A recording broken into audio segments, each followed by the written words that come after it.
Divendres aprovarem la personació de la Generalitat en la causa judicial de la visita al Papa.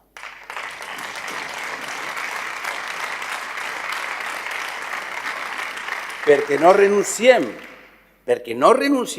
a que, finalment, aquests euros tornen d'on mai hagueren tingut que ser.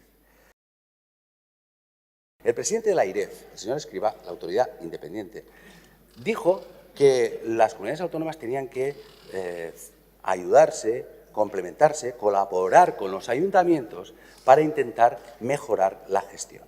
Y eso es lo que nosotros ya estamos haciendo.